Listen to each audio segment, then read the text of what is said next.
So if you're wanting to start off on official servers, whether that's like Small Tribes or Archpocalypse or 1x or Conquest, you're going to have a hard time getting mutated dinos.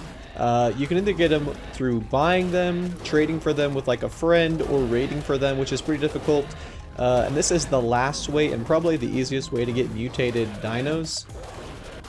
So first off, you're just going to go around scouting some servers until you find an abandoned dino, and this is actually really easy. If you've played Ark, you know what I'm talking about. As long as you take the time to scout, you're probably going to find some sort of dino somewhere that somebody abandoned or lost for some reason, just like the stego that we found here.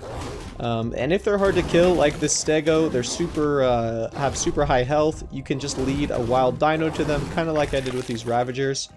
Let them kill them, and then you're going to grab the essence. Sometimes they do have a saddle, which is a added bonus. Gets you a little bit of a head start there. Another place you can look is abandoned or raided bases, kind of like this one. A lot of times when people raid bases, they don't bother killing all the dinos just because they already got a lot of loot or they don't really care. And so if you go to raided bases, sometimes you'll find mutated dinos that are left over in them, just like these Megalosauruses that somebody left in this base.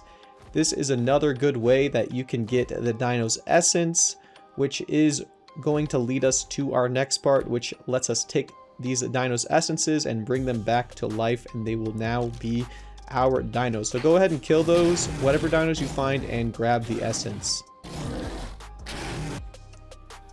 So once you have them, if you have multiple like this, you can kind of look through and see which has better stats, and think about which one you want to reincarnate. Then you're going to head over to Scorched Earth.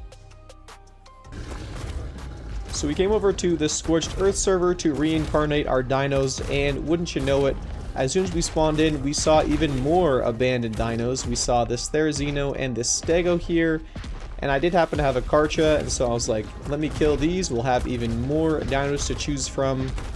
So you can see, just in like a few days of me playing Small Tribes, I probably found 10 to 20 abandoned dinos. I didn't take all of them because I'm not going to go through the trouble of raising all of them, but I did really need the Stego line, so that is what we went with. So after you kill those, of course, as before, you're going to grab the essence, and this one also had a pretty OP saddle, which is a great benefit. We're going to head over and find ourselves an oasisaur now. So you can either just look around on the edge of the desert for these things, or you can use a gene scanner to find which is probably easier.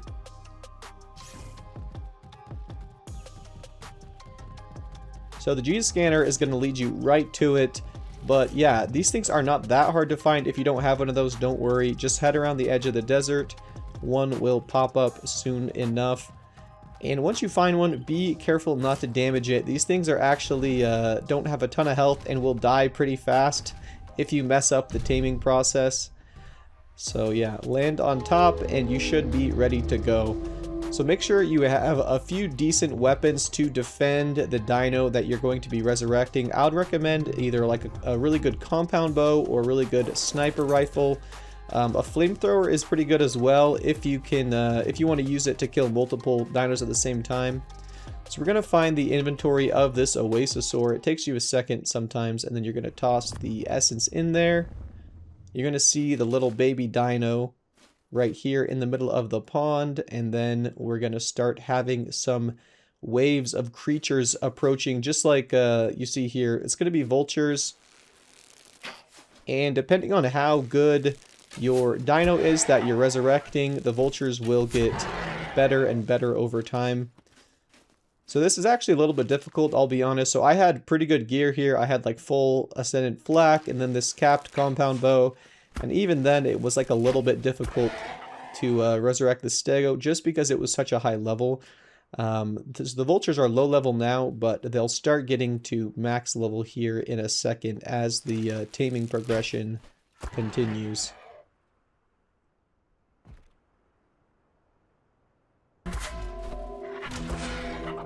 So if they are hitting your little baby dino and the oasisaur, don't panic too much. Just keep shooting them. They'll eventually die. Your little baby can take quite a beating before it'll die. And then once you finish, just like that, it'll pop up. And it has the max health on it right now, but don't worry about that. This is just like if you had a baby dino egg and it just hatched, and you have now cryoed yourself a new dino line. So that's actually pretty easy. Really good way to steal someone's OP breed lines. People used to neuter dinos a lot, but this kind of makes that pointless. I mean, they could do it, but I just think it's like a lot of effort when you can just steal their dinos anyway using this method here.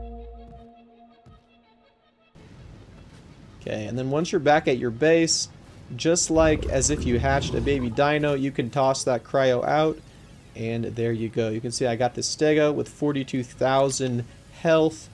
Absolutely insane dino top line stego that I got very easily. So this stego, you can't actually imprint this one, but this will mate just like a normal stego, and so whatever you need to do, tame up a male or a female and mate that thing, and you're good to go. So you can do this as many times as you want. Really depends on which lines you think are the most important. Probably like some sort of soaker like a stego, and maybe like some of the more useful dinos like a Theory or a Megalosaurus like I'm doing here. There's really no limit. As long as you're willing to raise the dinos, it's pretty easy. And I would probably recommend, if you can, get your hands on a high damage Fabby. That is probably the best way to do this method. The bows work okay, but you can't shoot them as quickly or as far. So yeah, the sniper rifle is probably the move here if you're wanting to successfully do this. So at the end, once again, I've lost a few dinos just because this method is kind of hard. The vultures do a lot of damage, and sometimes they'll kill your baby, but even if they are doing a little bit of damage, don't panic too much. Just keep shooting or use a flamethrower to kill the last few vultures and you'll be chilling. So that is the method, pretty easy. I did this my last run on small tribes. You can see I got the stego growing there. We got megalosauruses, we got therazinos, all sorts of dinos really easily. That way you're not going to have to go through the problem of like taming up a wild stego, because obviously that will be nowhere close to the stegos that are already bred on these servers. So hopefully that was helpful on your journey to building up on official servers. If I joined official servers, this is definitely the method I'm going to use. And yeah, hopefully you guys have some luck playing, and we'll catch you guys in the next one.